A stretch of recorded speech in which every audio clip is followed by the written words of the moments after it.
Good evening. It is 8:47, and I would like to call the Northborough School Committee into order. The first item this evening for the Northborough School Committee is to elect chairperson. Elections were held after our first meeting in May, so it's time to elect our officer slate from Northborough. So we need a motion for chairperson from the Northborough members. I motion that we nominate Patty Kress as chair of the Northborough School Committee. Second. Accept. Do we need a vote from the Northborough committee members? Yes. That's great. And so Patty Kress, you are the chair. I will come over. Only for Northborough, so Only you for can keep the Northborough. gavel Okay. for whoever's going to be running the combined. Okay. Thank you. I happily accept the chairmanship for Northborough School Committee, and I'd like to welcome and congratulate our members who have been recently re-elected. And I will now call for nominations for vice chair for the Northborough School Committee. I nominate Susan as vice chair. Thank you. Do I second myself? I second. You can. To accept. I do. Any further nominations or discussion? All in favor? It's unanimous. Congratulations, you're now vice chair. And I will take nominations for secretary of Northborough School Committee. I'll nominate Keith, even though he's not here, LaBelle as secretary. Second. Okay. Any further nominations? Any discussion? All in favor? All right. We have our officers. Thank you. And I believe, Madam Chair, we do need to identify the Northborough members for the superintendent, Union number 3 officers. Southborough has already elected theirs, I believe, yes. Okay. I would put in the 3 most senior members along with the chairperson, which would be Patty Kress, myself, along with John King. Do we need a vote? We need a second. Vote? Second. And any discussion and a vote? All in favor? Wonderful. Congratulations to the new officer team. And at this time, so that we can continue forward, I would like to ask that the chairs of the Northborough, Southborough, and regions already in session to call their, Northborough's in session technically, so it's just Southborough, to call your committee to order. I'll call the Southborough Committee into order. Okay, that's wonderful. At this point, I would like to call the Superintendency Union number 3 to order. And the practice is that we alternate between Northborough and Southborough for the officers of the Superintendency Union number 3. This year, the officer slate will be from Northborough.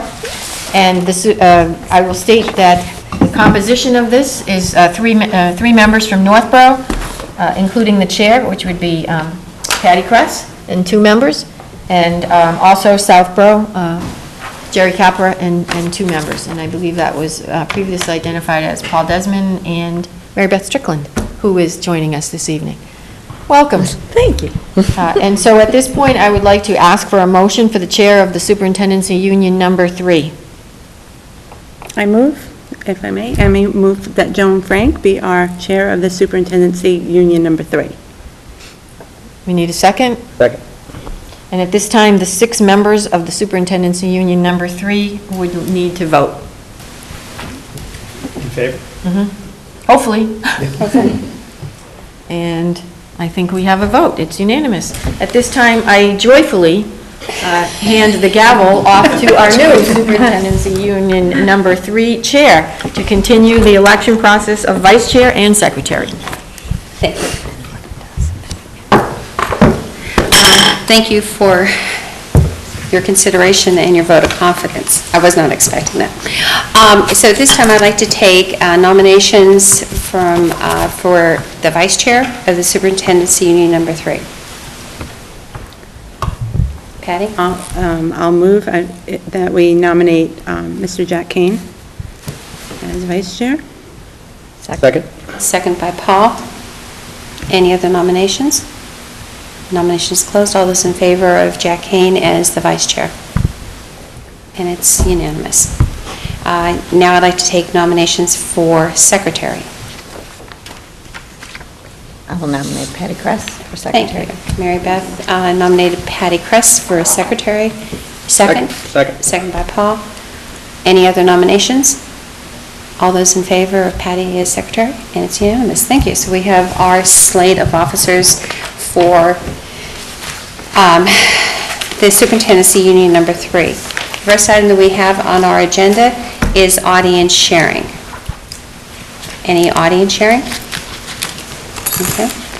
The next item that we have is, okay, here we go, especially with our new members, stay along with us because it gets a little bit tricky here, but we get it done very in an expedient way.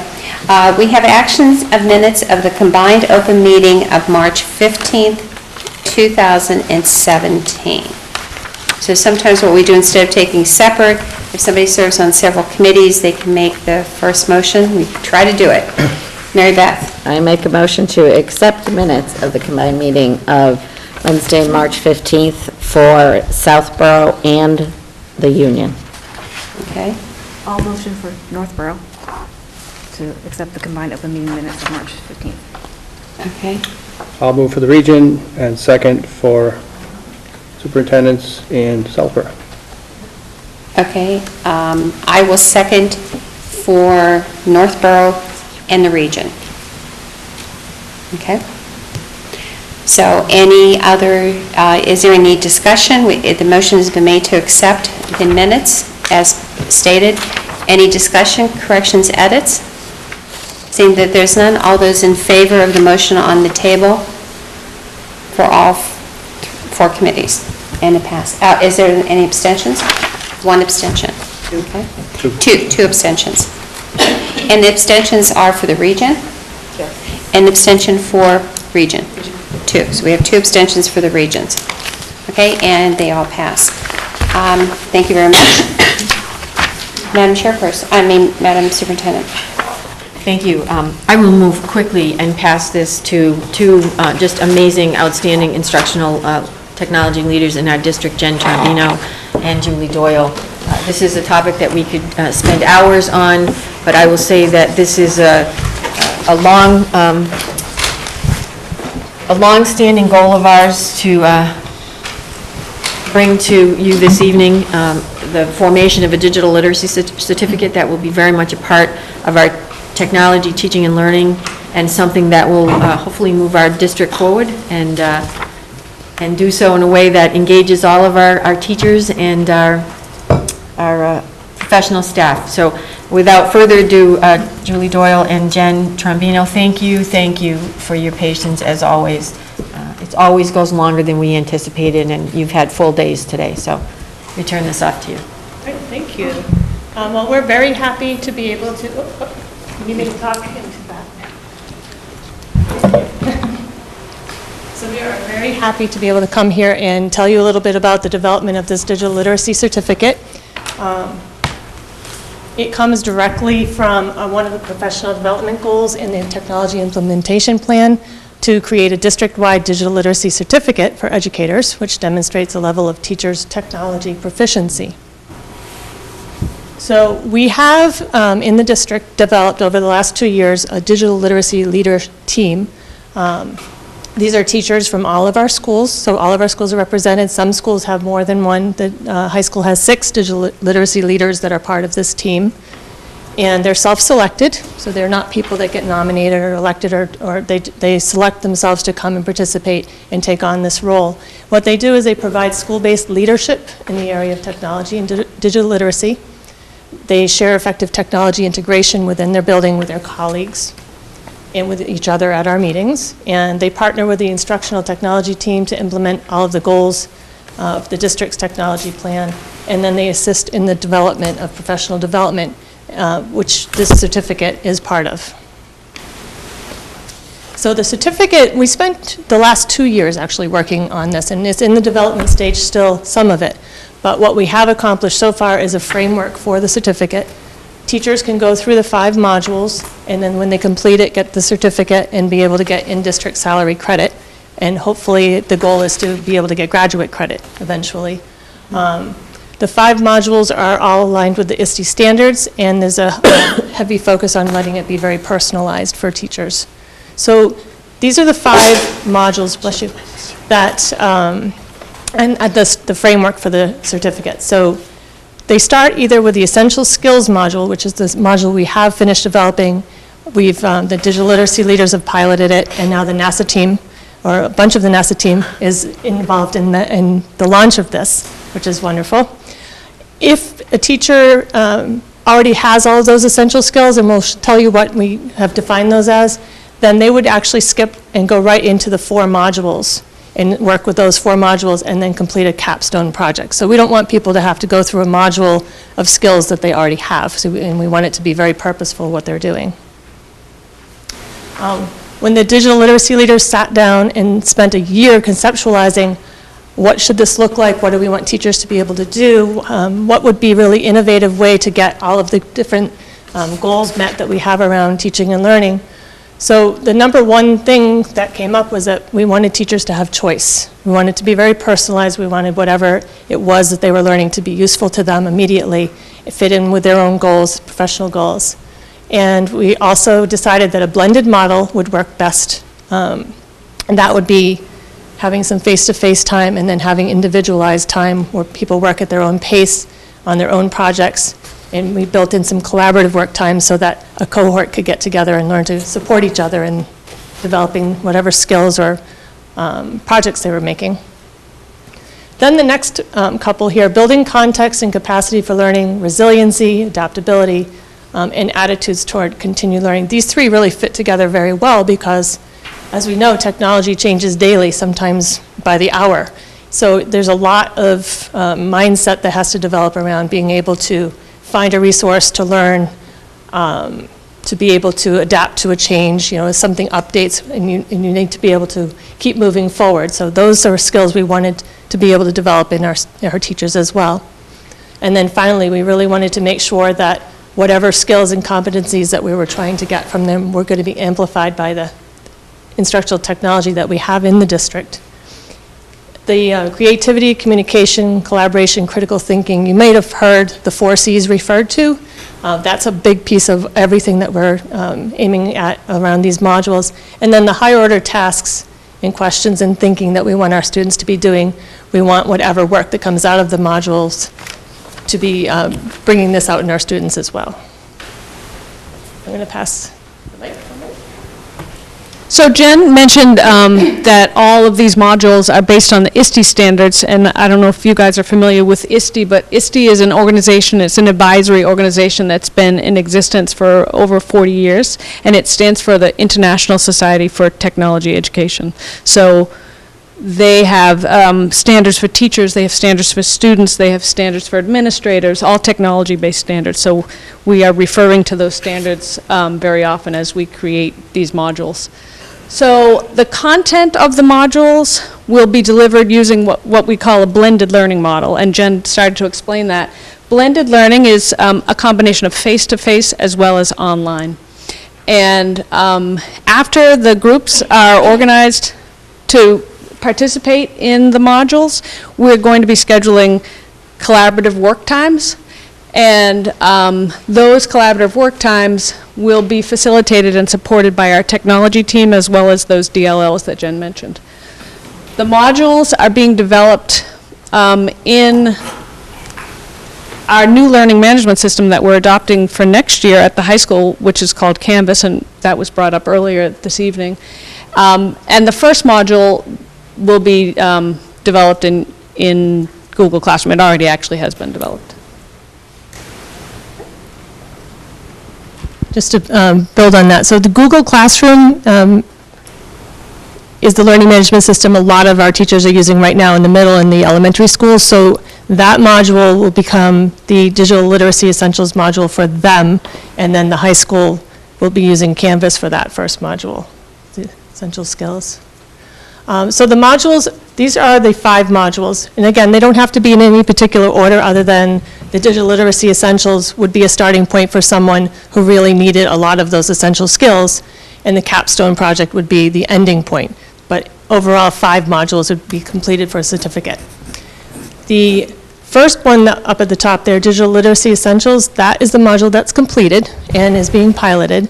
The pedagogical approaches module is the one we're almost done developing. We are going to hopefully have one more work session and really nail that down. The content engagement, assessment, and efficiency module, and embracing a changing digital landscape, and professional growth and collaboration modules, those are being developed over the summer and into next fall. So we should be able to have a full certificate of all the modules developed. It took a while to get a good framework down, and now that we have that framework, now we know where we're going with that. So that first module that you saw on the previous slide, that has already been developed, and there was a small group of us who actually worked, we did like a summer professional development project, and we developed all the tutorials and the assessments that go along with that module.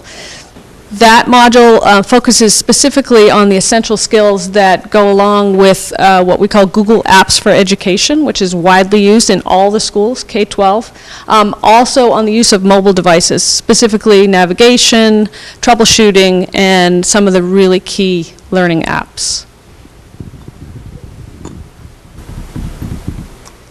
The second module, the one that we're hoping to have ready for the fall, possibly the end of spring, is the pedagogical approaches module, and that is going to focus on projects and work around instructional strategies, things that increase student engagement, create thinkers and problem solvers. And it's a focus on more of creating versus consuming your knowledge. The approaches that we are looking at are personalized learning, differentiated learning, project-based learning, and inquiry-based learning. So they'll be doing some inquiry around what are those approaches, what do they mean in terms of research, and then how can I apply that? And that module actually has some exemplars from the digital literacy leaders, so they have ideas as far as how those different approaches might happen. Okay. Then the next module is the content engagement, assessment, and efficiency module. That's going to focus on technology-based solutions for content delivery and assessments. We'll look at virtual learning spaces, digital assessments, workflow. Workflow is very different when you're working with technologies. With a pen and paper, you're going to write something out, you're going to hand it in. With a lot of the projects our students are working on, they're creating something on one device, putting it in the cloud, pulling it onto another device, and then integrating it into a project. So the workflow gets very complex. So that growth mindset and the maker mindset is built in there. And then again, it's building capacities for problem solving, adapting, being resilient. And again, these things are, if teachers are using this and modeling this, this is also what we want to have in our students as we're going through the teaching and learning process with them. The changing digital landscape, that has a big focus on digital citizenship. It sounds kind of boring when you look at this list, but there are some things that people have to be able to know about. And acceptable use, being a critical consumer, understanding what it means to have a digital footprint professionally, and also with your students, how you're helping them create a digital footprint, and especially preparing them for future jobs. And then the final one, I think. So this module focuses on teachers using technology to continue to improve their professional practice. We will be showing them how to use social media to help to develop what we call the PLN, or the Personal Learning Network. We also will try to show them how they can use technology to participate in both local and global learning opportunities. So we blasted through a lot of information there. At some point, we'd love to come back and show you some of the work and what it looks like, but tonight was kind of a big picture overview. But if there are any questions, we'd be happy to try to answer them for you. Can you talk about how technology can be used and how you're going to help teachers use it to challenge more advanced kids in a classroom? It seems like that second module might get at that with the personalized instruction. That is big, and it's a tricky definitely a mind shift for a lot of people, because we're in this mode of, it's kind of the factory mode, so you have this mode of everybody traveling along the same path, learning the same things, because you have the same assessment that you all have to get to. And so there's a mind shift, especially in that pedagogical approaches, where you are allowing for different kinds of assessment. These modules all build off of each other really well. I like how the structure ended up coming out from our team. So thinking about the assessment, not everybody having the same input, and being able to assess a student against their own skills. So one student might start here, and one student might start here. They both see growth, that kind of assessment happening. So it is a mind shift for people to be able to do that, to have that, be that personalized. And again, the challenge is there because we are assessing everybody in a very unpersonalized way. So it's a challenge. You want to add to that, too? Yeah, so, technology provides the opportunity for there to be a lot of self-directed, self-paced learning, and so for our more advanced students to be able to sort of maybe go ahead, that whole blending learning approach where there's some online as well as face-to-face, so that online opportunity provides these kids to do all sorts of exploration. I mean, we're moving to a phase in education where the educators don't really need to be the deliverers of content anymore, right? So we need to find new ways to challenge our kids and get them more involved in problem solving and real-life applications. And technology is just the tool, right? But it's about changing the sort of environment of teaching and learning. Jerry? Yeah, I have a question. You mentioned that the focus was on creating rather than consuming content. Okay, can you just elaborate a little bit on that? Because I think that's really important from an educational standpoint.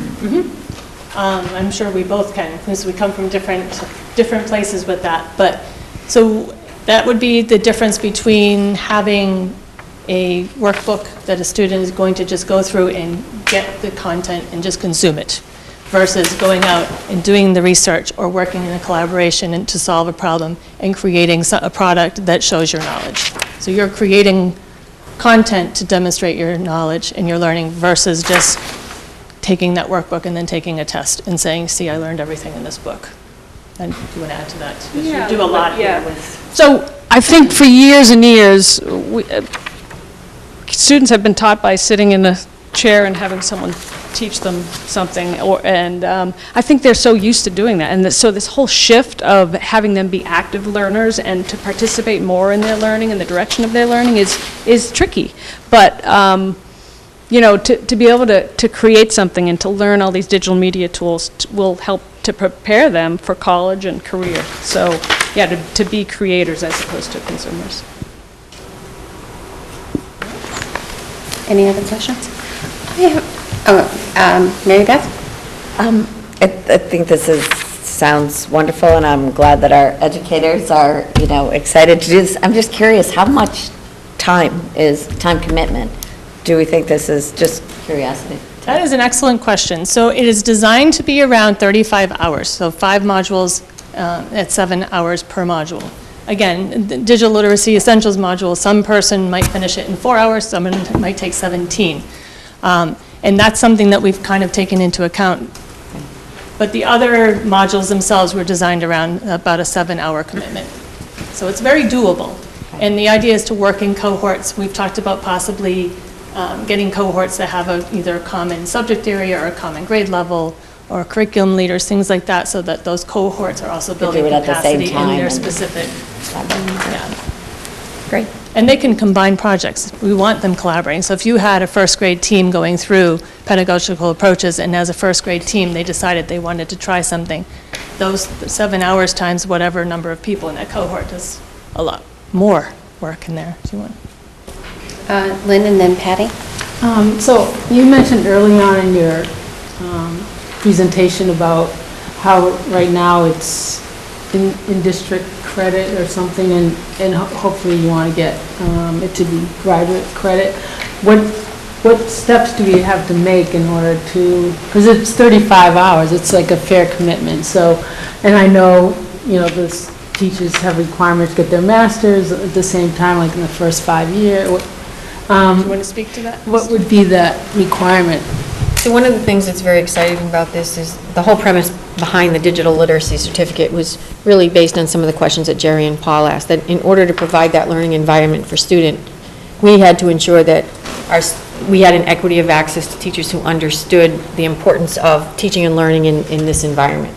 And so this was an initiative that was really launched some time ago, and it needed, a Julie and Jen and the digital literacy leaders to really embrace this and provide that for our district. This really, in the day and age of teaching and learning in a technology world, replaces something that we had embedded in our teacher contract years ago, which was the completion of a skillful teacher program, and that extended over a period of years. And so that has always still been in our contract. We have that as a placeholder, and this is going to replace that. So the goal over time, not tomorrow and certainly not all next year or the year after, is that over a designated period of time, the expectation will be our teachers will have all gone through this process, so that we as a district can say our teachers are digital literate learners and are embracing this in their own classroom. So what we are doing is very much similar to the retail. Retail was a mandate. It wasn't, the genesis wasn't from within.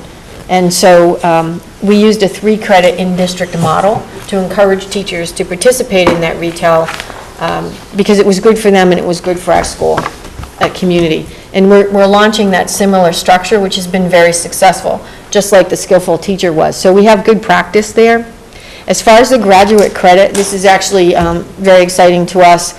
We're pretty much the first district that has really launched something like this and on a full scale, and couldn't do it without the hard work that's, this is a short presentation that really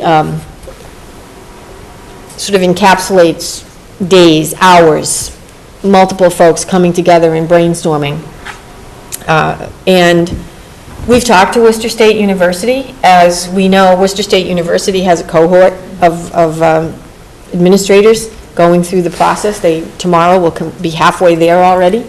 And have talked to Worcester State about this is really teaching and learning for tomorrow. And would you consider making this a part of their administrative cohort program, in which case the graduate credit would come through that process. So we're really excited about where this is going to go. And for our teachers, it's phenomenal, but more importantly, for our students, it's amazing to be able to say as a district that all of our teachers are digitally literate in terms of creating those classrooms that Paul and Jerry were asking about and Julie and Jen commented about. But it's going to take time. All good outcomes take time, and we're a couple modules ahead. Jen actually and Julie presented to the NASA administrative team. It's challenging. I think I got through slide 1 of section 1, the first module. And so it was great. It was a lot of fun, and it was, I learned a lot in one slide, and as did the other administrators. So. Patty? I think my question is for Mrs. Doyle in regards to the Canvas. Who is responsible for entering in the content that's going to be in the system? Do you expect each educator, each teacher to put their own content into the system, or does it, okay. Yeah. So we're Has going to there been any pushback in regards to that? A little bit, yeah. Okay, thanks for So answering. change is tough for anybody, yeah. And so I think we're going to sort of do, the first year, there will be minimum requirements for teachers, and then hopefully, in the second year, there'll be more content that teachers will add to their classes. But mostly there's a lot of excitement about what this can do for us and for our students, right? Because that's the most important thing. The kids, for the past couple of years, have been accessing 3 or 4 different learning management systems, and Edline is being phased out, so we needed to make a choice. And this is a highly reputable organization, and this LMS is being used in many prestigious institutions. Harvard, BC uses Canvas. So not only are we providing a great opportunity for our kids here, but we're preparing them for what they'll see in college as well. Throw one more piece in there, too. One of the nice things about a learning management system also, especially something like Canvas, is the content that the teachers develop, the courses they develop, are reusable. So it's called a common cartridge, and you can take it, you can put it in a different learning management system, or you can just reuse it year after year, so that the amount of time people put into developing their courses is not time wasted. It's actually very, very useful for them, too, so. Yeah, and they can collaborate too, so because they can export those classes, they can share and.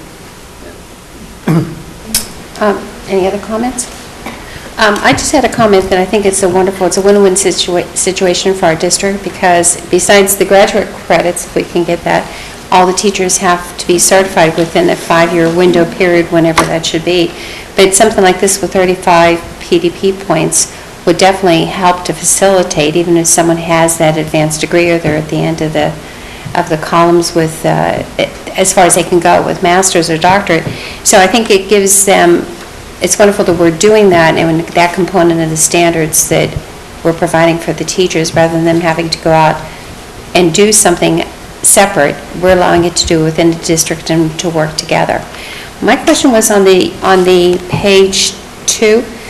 No, I'm sorry, on page 3, the time for implementation, it said here on spring 2017, the first 2 modules would be offered.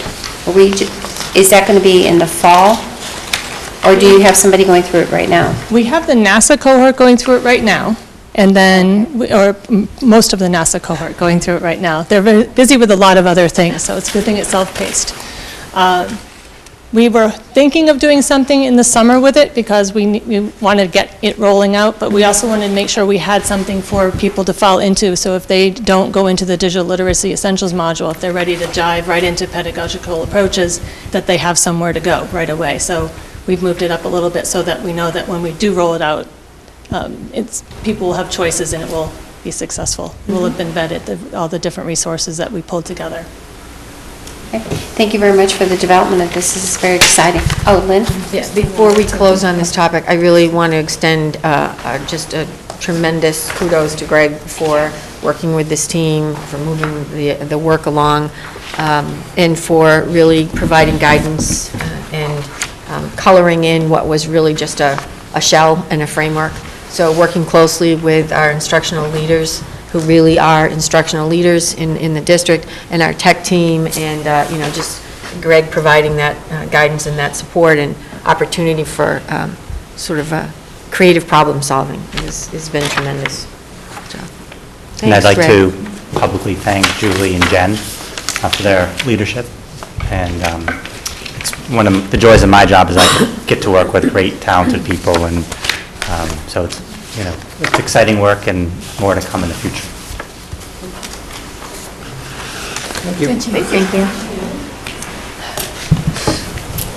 Okay, the next item we have on our agenda is the preliminary survey feedback from the calendar along with communications. Well, interesting data. We did mention that in March, I think it was just March, that we were actually going to send out a survey. And this took actually 2 forms. One was the communication survey that we sent to all the parents, which is actually underneath the calendar survey. And we embedded a few questions about the school calendar, possible changes to the school calendar in this communication survey. So I'm sort of going to go back and forth between the two. The communication survey was a parent feedback survey to sort of check in and see where we measure our progress against our strategic plan communication focus goal. And it was kind of interesting how the questions were formulated and selected. It actually was done with the superintendent's parent advisory group, which is all of the PTO presidents who meet with us once a month. And we started out, Greg and I started out with the strategic plan, and they finally sat back and said, that's not going to work for us. We don't really understand a lot of those questions. Let's break it down so that when we send it out to the parent community, they'll really appreciate the simplicity of the questions, because they don't talk about curriculum and on a regular basis. So we had to modify some of the wording of the strategic plan to customize it for the parent community. And so within that survey, we did embed some calendar questions. And I say preliminary here this evening because we know that what we're going to do is test these results with a follow-up survey in August. But what was really exciting was not necessarily the responses that you see in front of you, but was the time that people took to actually share their thoughts. It was pages and pages in a Google Doc of thoughts being shared. So what it did was it provided us with additional focus beyond the information that you see in front of you, so that when we send out the survey in August, it will be modified based on that initial or preliminary input. And that means when we come back to you in September, it's just around the corner, we'll be able to have all that information that we talked about trying to gather, so that we could have some conversations about formulation of the 18-19 calendar. We did have one out there for everyone to take a look at and to comment on, and really a lot of the conversations that were shared with us through the input in the document were about the 19-20 calendar, which was the vacation schedule. So when we send out the August calendar, we're going to be more focused and more specific with our questions. People gave us some great input on the survey itself. And so this is just initial information for you to take a look at. And again, there'll be a follow-up survey in August. The premise there is to get folks, when they're thinking at different points along that continuum of a school calendar, and to see whether they're feeling the same way in August that they might have felt in March when we were in the throes of the school year. So good feedback, color-coded, of course, with 3 districts. The green represents Northborough, the yellow is Southborough, the blue is regional. There's some information as to how many folks participated.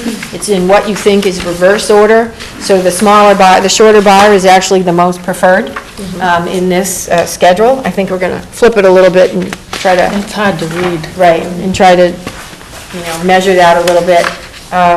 And so the last sheet that you have below that is actually the ratios.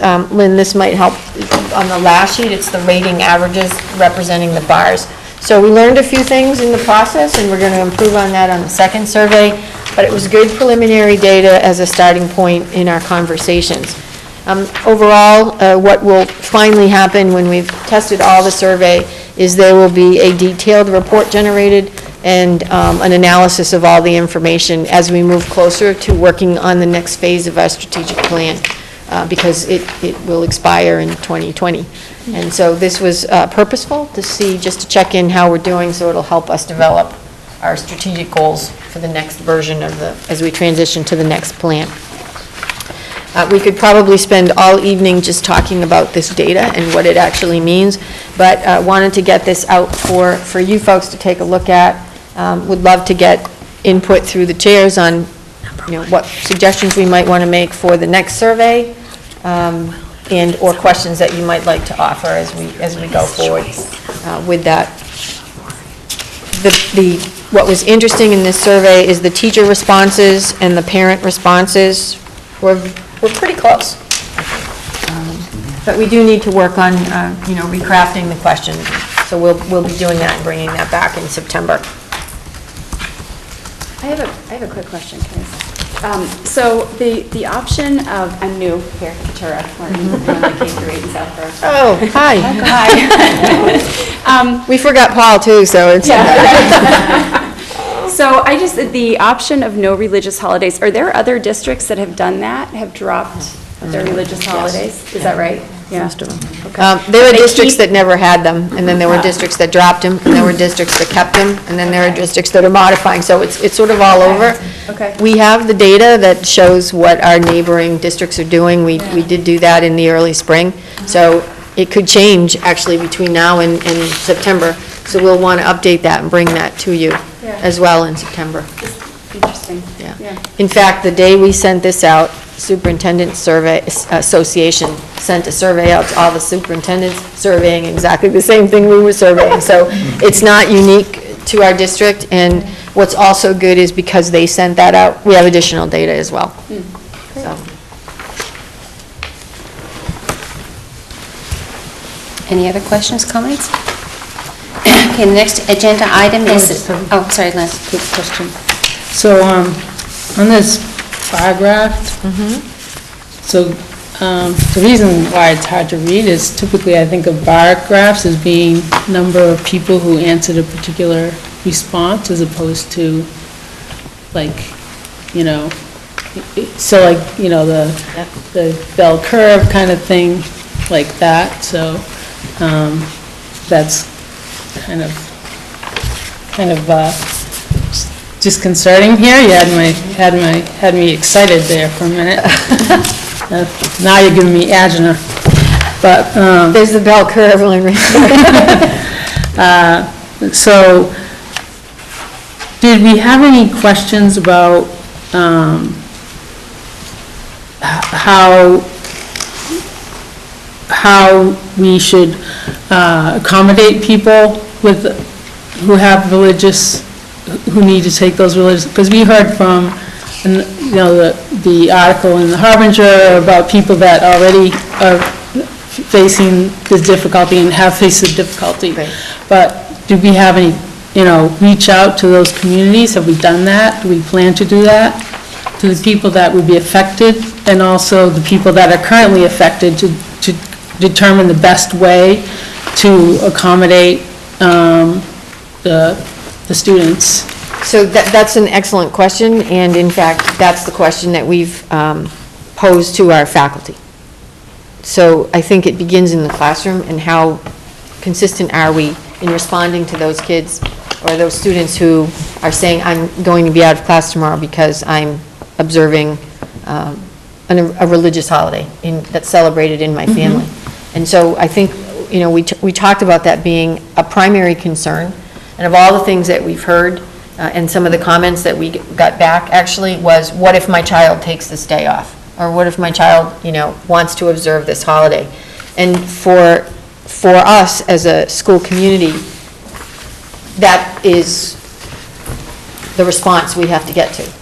And I think that's a processing with all of the administrative team, and they have to process with their faculties. Because if we're going to come back, or this data is going to suggest that take place, that being we're going to eliminate certain holidays or not, because the conversation exists whether they're in the calendar or not right now. When we have students who have a religious observance that we don't recognize in our school calendar, we're struggling with consistency around that as well. So if someone takes a day off to observe Ramadan, or, you know, another religious event that's not celebrated in our calendar, how is that student being received by the school community? You know, what's the makeup time? Can they make up the tests? Are there additional assignments? And I think that's what you're asking. Well, I mean, I sort of thinking, like, if we're asking faculty and the educators, their opinion on whether they want these, have the calendar without religious holidays, they need to know that they're going to have to provide accommodations. So you have to kind of, their answer might change if they knew they had to do this, this, and this. So I'm sort of like, how can you ask them what they're willing to do when you haven't asked the people who are affected by it, what can we do? Like, and then go to the teachers and say, okay, can we do this? You know, this is what we're here, like, have the dialogue first by the people who are negatively affected, then go to the teachers and say, this is what's going on. Now, this is what they feel they need. And we, you know, and because their answer might be different if they found out they're going to have to do all these things differently. So I would like us to go to the families that are affected and the students affected first, and see what, you know, the problems we would, you know, the students that are currently affected, they can provide insight to all the people that don't know, that, you know, they haven't been affected by it yet, and it can be a real good resource in that way. No, it's a good suggestion. So I would suggest it be in that order. Yep, excellent. Okay, thank you, Lynn. Thank you. Kathleen? Did anybody notice From which resources do you receive the most district information? 2.6% of the people said school committee meetings. That's like 15 people. I know. Now we know what our audience is. Or viewership. School committee members. Also about the number of school committees. Our spouses only when we're going to get home. Okay, we'll have to get that rating up. What do you think? Okay, guys, that's our goal for next year. Get our ratings up. Thank you, everybody, for the wonderful dialogue on this, and thank you, Christine and the staff for doing the surveys. And look forward to getting up the following up information after August. Next item we have on the agenda is the school physician contract. There is a letter that was dated May 14th, 2017 in your packet from Dr. Sharon Champion, and requesting that she would like to continue as a consulting physician for the 3 districts, and that's the reason why it's coming before the combined meeting. This is something that, and also will the union take a vote on this also? It's actually, she is the physician for all 3 districts. So I don't know if the union needs to vote on it, or in fact, 3 districts. 3 districts. It's the 3 districts. Yeah. Okay. She's been our physician for years. She hasn't raised her fee, and she does actually provide a lot of insight when it comes to policy conversations around what is acceptable practice. I can remember a year ago, she sat with us for hours and went through all of our health and wellness policies with us, and really updated us on what is regulation now, what isn't, and what should be policy, and really what shouldn't. Fortunately, a lot of the policies that we eliminated in that area have now been mandated by the Department of Education, so we're in the process of reviewing those again, so it's always good to refresh our practice. It would be my recommendation that we again appoint her. We're trying to make sure that we bring this forward every year in a timely fashion before the committee, and I think I did note that it was a requirement of Mass General Law for the appointment to be an annual appointment. So at this time, I'd like to entertain a motion from Northborough, Southborough, and the region. I'll move for Southborough and the region that we appoint Sharon Campion, MP, as the physician for the Northborough, Southborough School District. Okay, we have a motion, we need a motion from Northborough. I'll motion for Northborough that we continue to have Sharon Campion as our physician for the district. And I will second for Northborough and the region. Second for from Southborough. Mary Beth. Okay, we can take one vote? Okay, we'll take one vote. That will be to appoint the current physician for another 1 year? Is it a 3-year contract? 1 year. 1-year contract. All those in favor of the motion on the table? And it passes unanimous. Thank you. The next item that we have is the superintendent's evaluation. And Christine, did you want to lead off first before? This is the final update. I was here with the similar document March 15th, about a month and a half ago, and as has been the practice over the last 3 years, the goals are set. Conversations with school committee takes place in September, October timeframe. The first update on the goals and that are articulated is done, combined meeting in December, again in March, and this is the final presentation.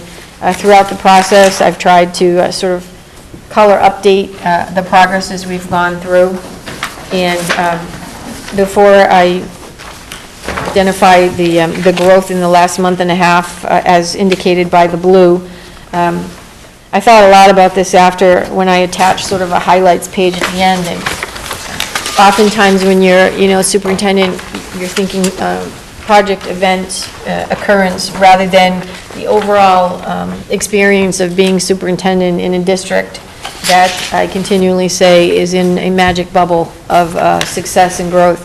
And I would be amiss if I did not state that one of the highlights of working in this district, whether it's because of an evaluation document or because it's of what we do on a day-to-day basis, is working with teachers that, like we saw this evening, and seeing the excitement of our students each and every day in the classrooms.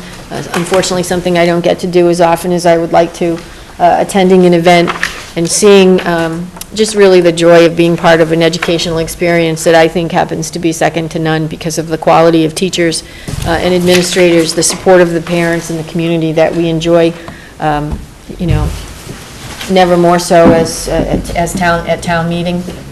And whatever I've accomplished this year has only been made possible because I have an amazing team that supports our work, and we work collaboratively. So after I hit send, you always have that really, aha, and that's really what it's about. These are projects that have been accomplished and things that hopefully will advance teaching and learning in our district and management and organization, but the true value of the work is working with our educators and the administrators that are just phenomenal, and a school committee that continues to be a part of a school committee because they also believe in the importance of education. So I just really want to say thank you, and thank you to everybody in all of our schools for being amazing contributors to our success as a district. Having said that, we have made some progress on the goals. I would be mindful that part of the evaluation process are not only the goals that are identified in this document and identified early on in the school year, but also a big part of that is the standards that are identified in the process of the educator evaluation document for superintendents. And over the 3 years that we've implemented the new standards, 4 years, this has sort of been an evolutionary process of really engaging in this document, and tried this year with the input of the committee to make it a lot more user-friendly. And, you know, that's like saying you don't want marshmallow to be sticky, I think. But it was a document that we've tried to massage and make it a little bit easier to participate in the process. I think we've made some good strides this year. I think one of the things that I'm really most excited about is having had the time to work with 8 associations and just listen to them talk about teaching and learning, and listen to and experience truly how much they enjoy working with our students and how much they value being educators.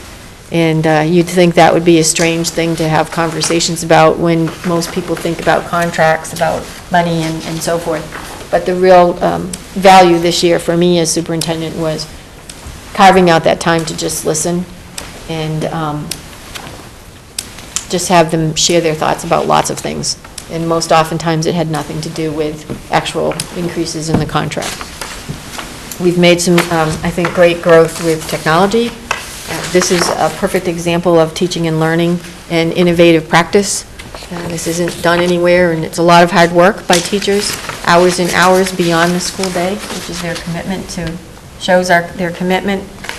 We continue to work closely to implement some of the corrective action, and I think we're doing amazing things with our efficiency using technology, and thank you to Cheryl Levesque, who's in the audience, I think, still, who has helped to spearhead some of these initiatives.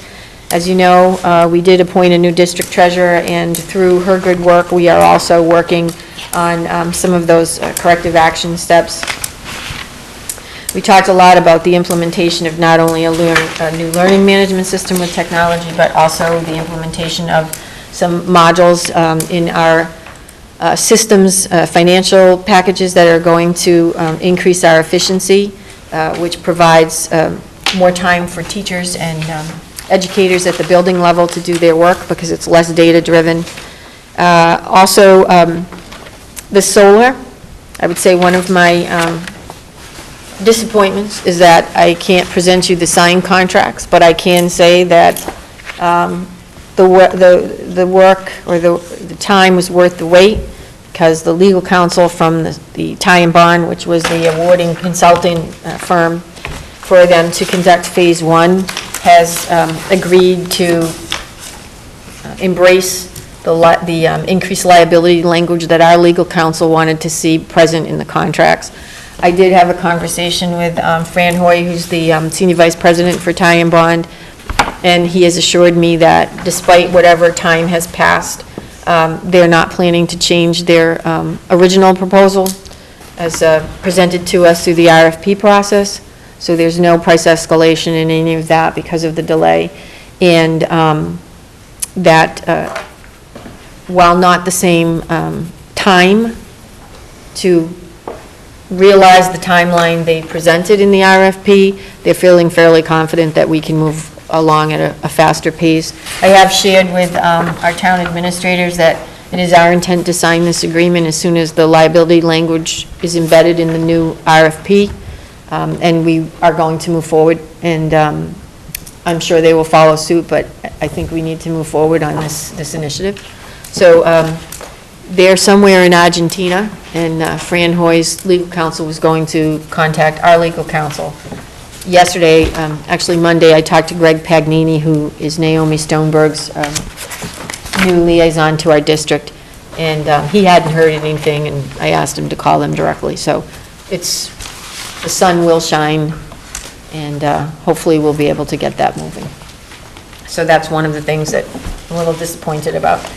And our Worcester cohort, as mentioned, I'm excited about that. We heard earlier today that we've got some administrators who are retiring in our district and/or moving on. And, here at the high school, we have 2 retirees.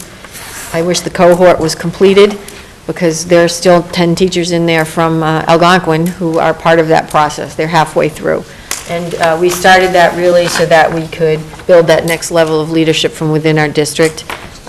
They're all going to have certificates on behalf of the committee tomorrow, just saying, stay the course, stick with the program. There's a year to go. And we've launched our Instructional Round initiative, again, thanks to the good work of Greg Martineau and some of our principals who stepped up to form that training team. Having sent them off to Harvard this year, they conducted their first NASA training day with all of us about what instructional rounds look like. Just like Atlas was a 3 to 5 year initiative, and next month you'll see the culmination of that intense experience. But this instructional rounds will be probably a 3-year rollout. If we're looking to move a district with that many teachers, we have to be thorough about the training and the implementation. So we're pretty excited about that as well, and we'll be sharing more information about that as we move along. So those are some snapshots. In the website, there were 2 Google links that were shared at the top of this page. One takes you directly to the evaluative tool. The other one takes you to all of the other folders that are part of that. And there are some supportive documents in there to support each of the standards as well. So that's where we are. So, Lynn? I want to thank you, Christine. I just also have the utmost respect for Christine, and I want to apologize to the committee and to Christine for raising my voice. My husband tells me when I get excited, I raise my voice, so. You're just passionate, that's just okay. passionate, so. Passion I is just a want to great make thing. sure that everyone knows that If that's you raising your voice, Wow. my kids want you as their mother.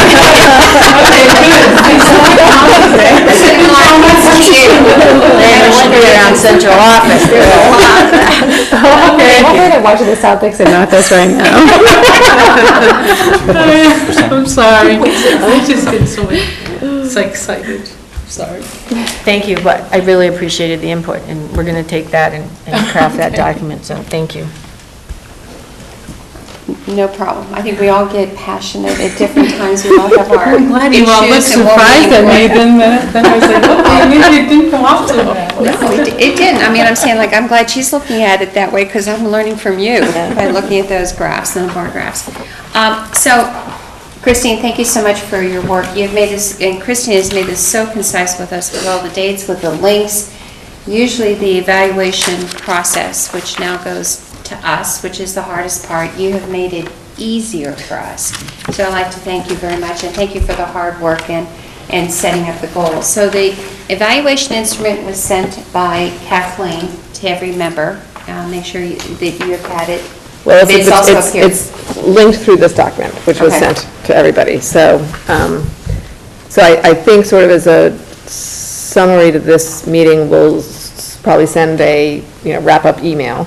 And it will, because this process, Christine has made it ultimately easy, but it is still a little complex. So, Christine's self-evaluation will have the link to the evaluation tool and also to all of her evidence folders, should you have any, questions about any of the areas. But I think we'll also send with the email a link to, there's a MASC document that those of you who are veterans on school committees have probably seen it it's been around since 2012. But people who are new, it's kind of a good sort of overview of why are we doing it and why are we doing it this way. So we'll send that out, and then also the DESE document that will have the rubric for the standards that are in Christine's, in the evaluation tool. And that's just to help you out. Like, none of these things are mandatory. It's just, if you sort of feel like you're floundering and you don't really quite know what to do, look at these documents before you call us. And we met with Christine at the beginning of the month to go over some of the process, and as the two chairs, Kathleen, myself, and Christine, just to go over some of the goals and that type of things. We had that communication going. And Kathleen and I just met for a few minutes before the meeting just to try to establish some deadline dates for you. And do you want to give it to them now, or should we send an email tomorrow? Oh, no, let's say, because I'd like feedback. So what we kind of thought was, we need some time to summarize all of your input. We need to present to school committee June 21st, and we need to meet with Christine before that. So if, give us a couple days, and then to meet with Christine, and then give us a week to do the summary report. So we were thinking June 5th.